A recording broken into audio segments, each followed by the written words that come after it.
Mayor Breed is running for re-election, and that's why we are here, to support Mayor Breed in her bid for re-election so that she can continue to do the great works that she's doing in the city of San Francisco.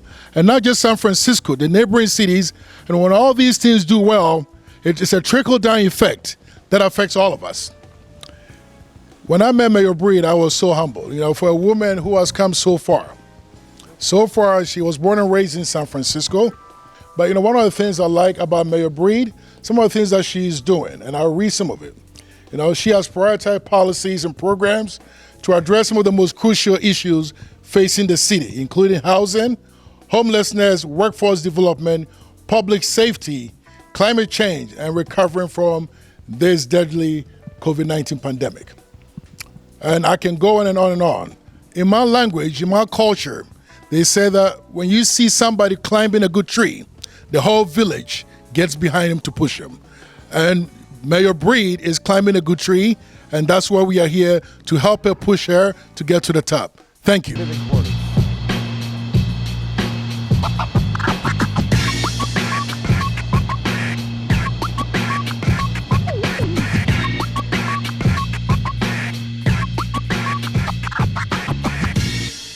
Do you mind if I ask what is it like being out here? It can be kind of violent, maybe at times when disagreements happen with people from different walks of life who may not be as diplomatic as you. Some of us have wives and children that we miss. It's never boring. It's never boring. If you're bored, I don't know what to tell you. I'm never bored. Normally I cook. We got stoves, grills. There's a lot of innovation out here, man. Let's say you do have to go to the bathroom. Where do you go? I keep a bucket with maybe some bleach in it and a septic cleaner. I don't know if that works, but I figure between septic tanks, so it has to work. So, I may pour a bottle of Febreze in it. When I do this job as mayor, I am unapologetic about the decisions I make because oftentimes they come from my experience. Some of the biggest challenges that Los Angeles is facing are some of the same challenges San Francisco face around safety, around homelessness, substance use disorder, and behavioral health challenges. Those are things that we are grappling with, not just here, but throughout the entire state. And part of what my push is not to keep doing the same thing and expecting a different result. How do we get creative about the solutions and then be courageous about the fact that it may make people uncomfortable? So starting with the challenges around homelessness, in San Francisco, I'm really proud that in the most recent point in time count, which is coming out fairly soon and is not public, we have seen a slight decline in homelessness. I had anticipated an increase, but that was significant. But that didn't just happen. When I became mayor, I looked at our shelter system. I looked at our supportive housing. I looked at our entire affordable housing portfolio and made changes to make it easier for people to get access to this housing.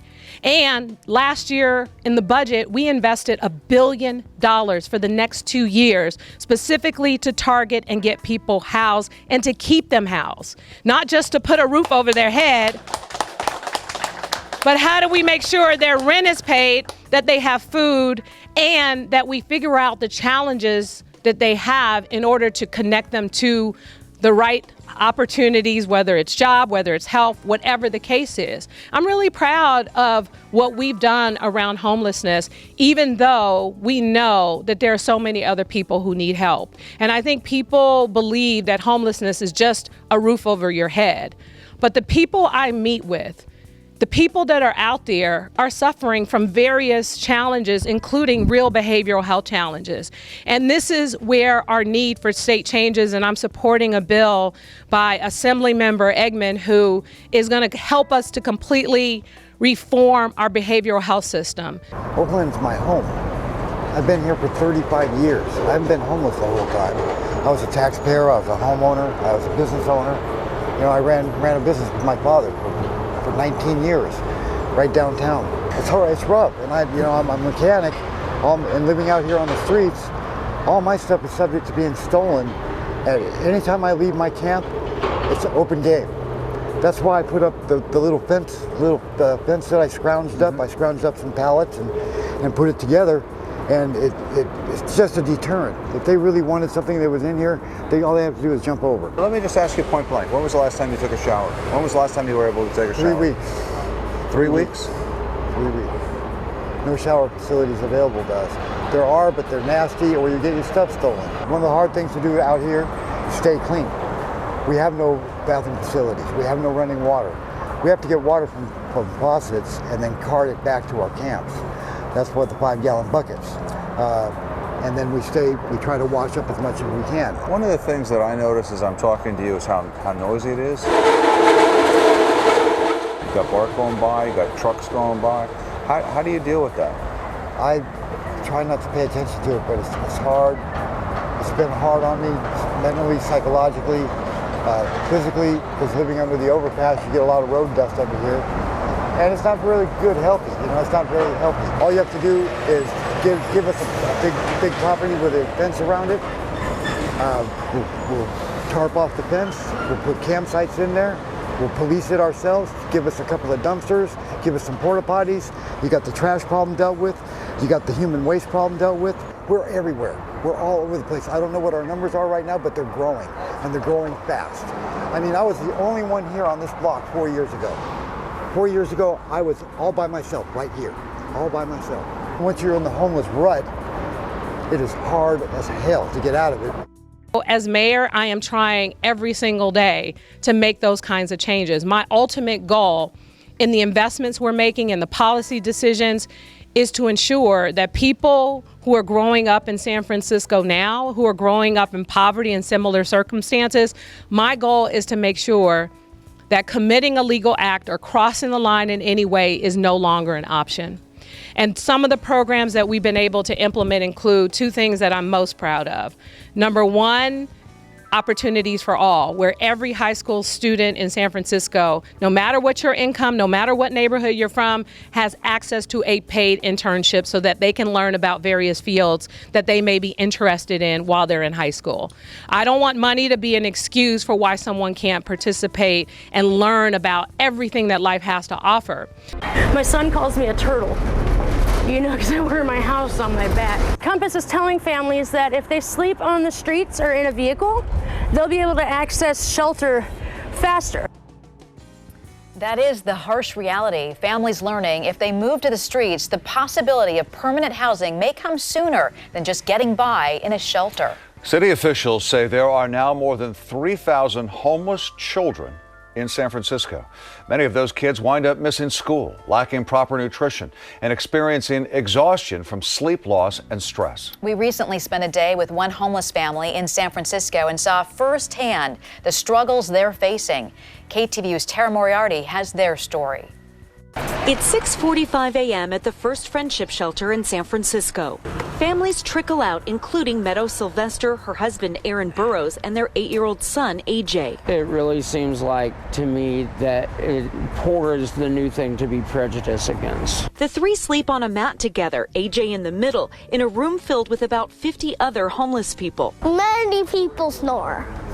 I hear this pretty much all night. Every morning, the three pack up and leave at 7 o'clock. That's when all the families are forced out, only allowed back later in the afternoon. Every morning we walk about 10 blocks just to get to the bus to take them to school. First stop, a market and Pete's Coffee. Meadow, how are you doing? Here. I'm all right. Thank you. Have a great day. After dipping into the bank account, Meadow learns they only have $140 left for the rest of the month, and it's only the 12th. You want some milk or some water to go with that? Yes, please. The family lives off Meadow's disability and Aaron's state welfare checks, which total $1,500 a month. The Burrows say a long and drawn-out landlord dispute, coupled with skyrocketing rents, forced them out of their Bayview apartment. There's a mixture of looks you get, but a lot of it is people just look disgusted. Aaron suffers from social anxiety disorder. Meadow has spina bifida and PTSD. Both are recovering heroin addicts. Every morning, they wash up in the market restroom. Come here. The hygienes are right here. This is all our shower stuff. They only get a shower once a week at the shelter. Save water. While Aaron must leave for a doctor appointment, Bye. Love you too. Meadow walks 6 more city blocks and catches a bus to AJ's school. AJ is acutely aware of his situation. Lately, he's been having trouble at school. He frequently gets sick and doesn't sleep well at the shelter full of crying babies and snoring adults. Love you. I'll see you at school. His teachers say AJ winds up sleeping most days on this cot set up in the school's main office. Is CPS going to take me away? He's scared for me to leave him at school, that I might not come back. The family has been trying for 5 months to get into a shelter where they can have their own room and work toward more permanent housing. Compass is telling families that if they sleep on the streets or in a vehicle, they'll be able to access shelter faster. There are at least 7,500 homeless people in San Francisco, 3,200 of them children.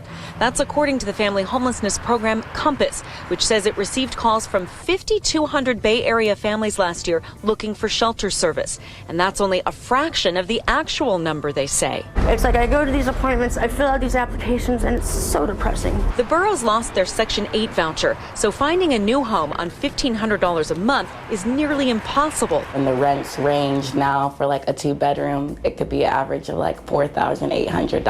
It's really a miracle that families kind of survive the day-to-day grind. Officials here say the borough's best bet is to find permanent supportive housing where there is on-site support and rent is adjusted based on income. But the likelihood that she might find a unit in San Francisco is slim. With no family to help them, they say they'll continue to muddle their way through the system, get jobs, get off the streets, and into a home. He shouldn't have to worry about where are we going to stay tonight, If anything, for AJ. Yes, I made a mistake or whatever, and I've tried to rectify the situation, but I'm just still being punished. My whole family is.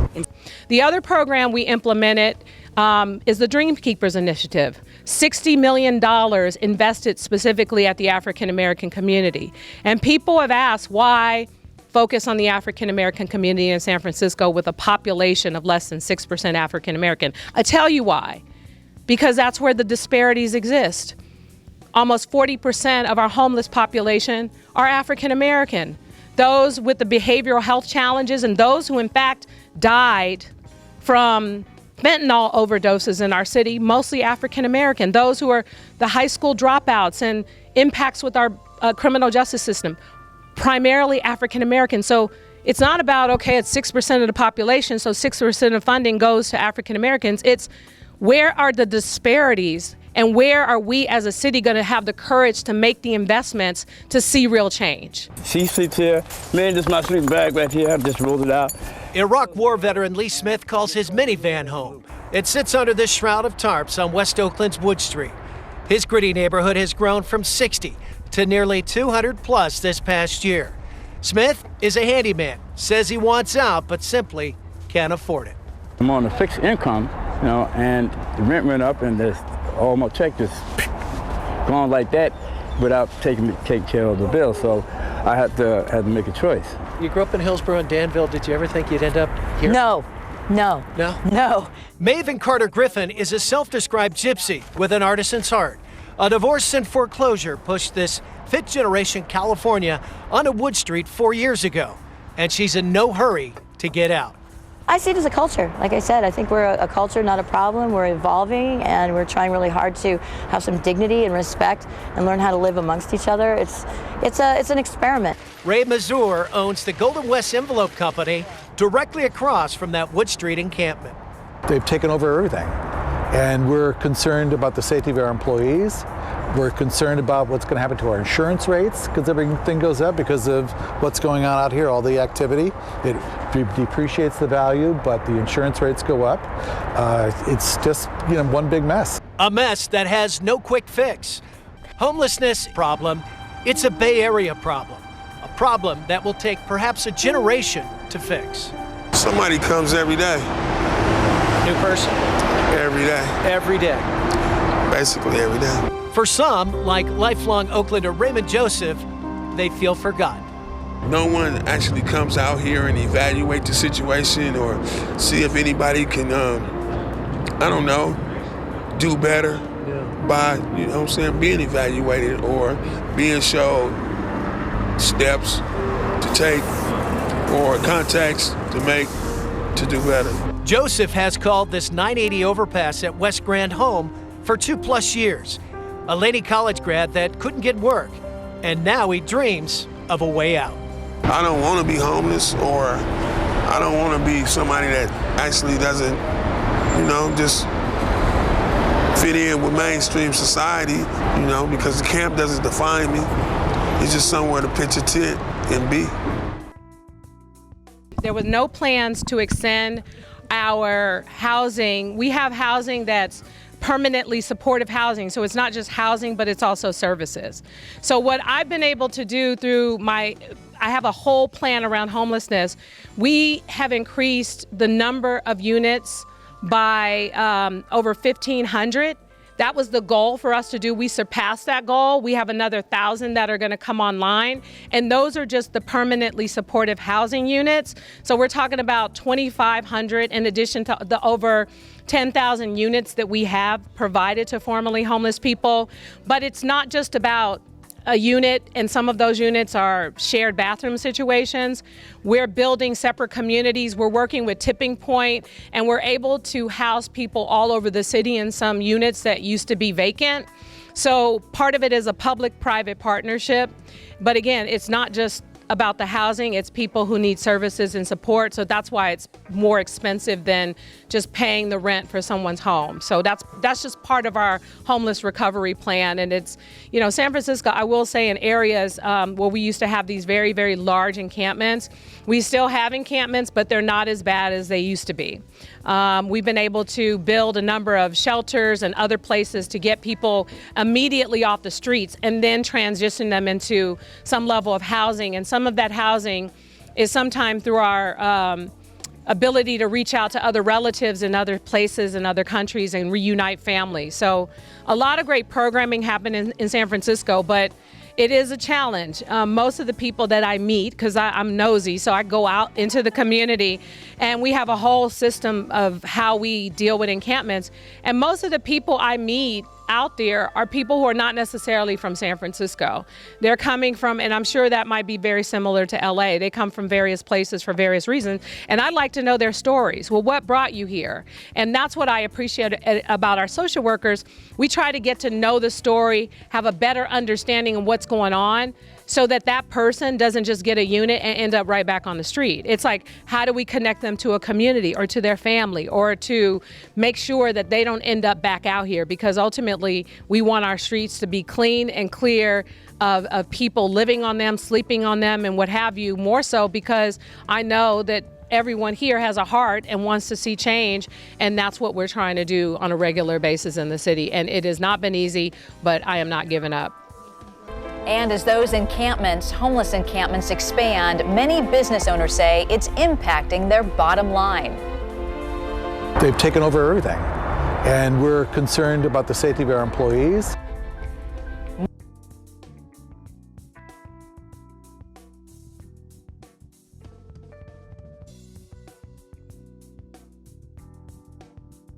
Well, my wife works right over there, and I come in and catch the BART. And as you come off the freeway, there's just a homeless camp. It's just horrible. I mean, I've lived in the Bay Area for 30 years, and when people started begging on the street and living on the street and standing in traffic asking for money on the street, I had only seen that in like poor parts of Mexico and other. I'd never seen that in this country. Thank you. Thank you. And the last thing that I didn't say or didn't go into details, part of it is in my city and in this state, we have not done enough to be aggressive about building housing.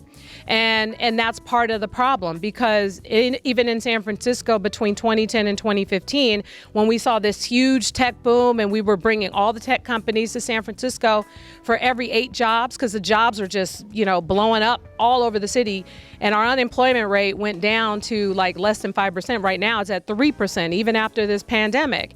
And we had all these jobs for anyone to get a job doing anything, but guess what? For every 8 jobs we created 1 new unit of housing. And we saw the cost of living was already expensive, but skyrocket even more. And so part of the solution is to build housing.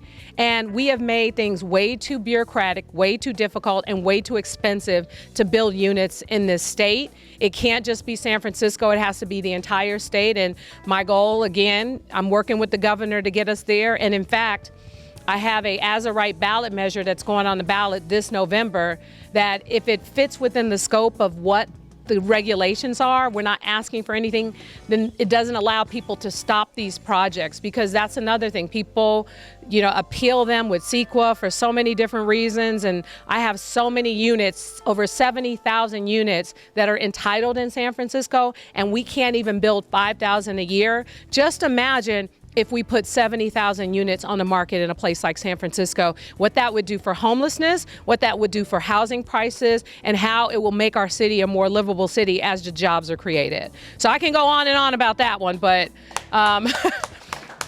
that's a part of the challenges around homelessness too. There's no doubt people tell them exactly how much better off you are if you are in need in San Francisco versus some other place. And so they will migrate to San Francisco for that purpose. And we are a very generous city. But San Francisco is spending money on the homeless last fiscal year to the tune of $258 million. Some even complain that San Francisco is too generous. For example, remember Sino? He's not even from San Francisco. Why not try to go to Antioch and get housing? They don't even have shelters or anything out there, and their wait list is just as long as out here for any sort of subsidized housing. But Kaczynski says if you don't spend money on the homeless now, you'll pay more. I don't actually think the culture is contributing in a major way. I think it's more about economics and about jobs and about mental health support. And I think that it's just been exacerbated by the rising rents and other costs in the Bay Area. And I don't know that there's actually been an explosion. I'd have to look back at the numbers over the last couple of years. I just think it's a lot more visible. I think the encampments is somewhat of a new phenomenon. People did live on the streets, but not aggregated in groups like they seem to have been in the last year or so, which is really tragic, but not just for the health issues that surround that, but also for education issues. So yeah, I think the home, if again, I'd have to look back at the data, but I would think that I'm quite sure that the population of homeless families with young children is growing and is a pretty large portion of the overall homeless population. 86%. There are now more than 3,500 homeless young people living in that county. San Francisco is where homelessness may be the most visible. They have 7,500 people living on the streets, but they're no longer just clustered in the city's downtown area. Some residential neighborhoods saw a drastic jump in those without a home. In the Richmond district, for example, the number of homeless people doubled from 2015 to 2017. Other areas saw a threefold increase. I provide a bridge. I provide the connection to the people that have the solutions to the people that have the need. It's something he's been doing for years, but suddenly this summer, Aguirre's circumstances changed when he received a letter from his own landlord. She served us with an eviction notice. It was a no-cause eviction. San Jose has since changed the rules about evictions, but for Aguirre, it was too late. After nearly 3 years in that apartment, he was now homeless. A friend lent him this car, and he's been living out of it since July. Be sleeping under a bridge or on a field or on a sidewalk somewhere. Aguirre admits he's better equipped to handle this than most. In fact, he was homeless once before, living in the infamous San Jose encampment called the Jungle. It happened after his business as a technology consultant went under, and it was his experience there that made him a passionate advocate. Initially, he was homeless in the jungle. He fought a good fight for many people, including himself, got into housing. Now he's back on the street. It reflects the problem. The problem is that Aguirre, like many others, has a Section 8 voucher in hand, but there are long wait lists for any apartment willing to accept them. And so Aguirre has gotten creative, asking the mayor and city council members to write him letters of recommendation, and they did.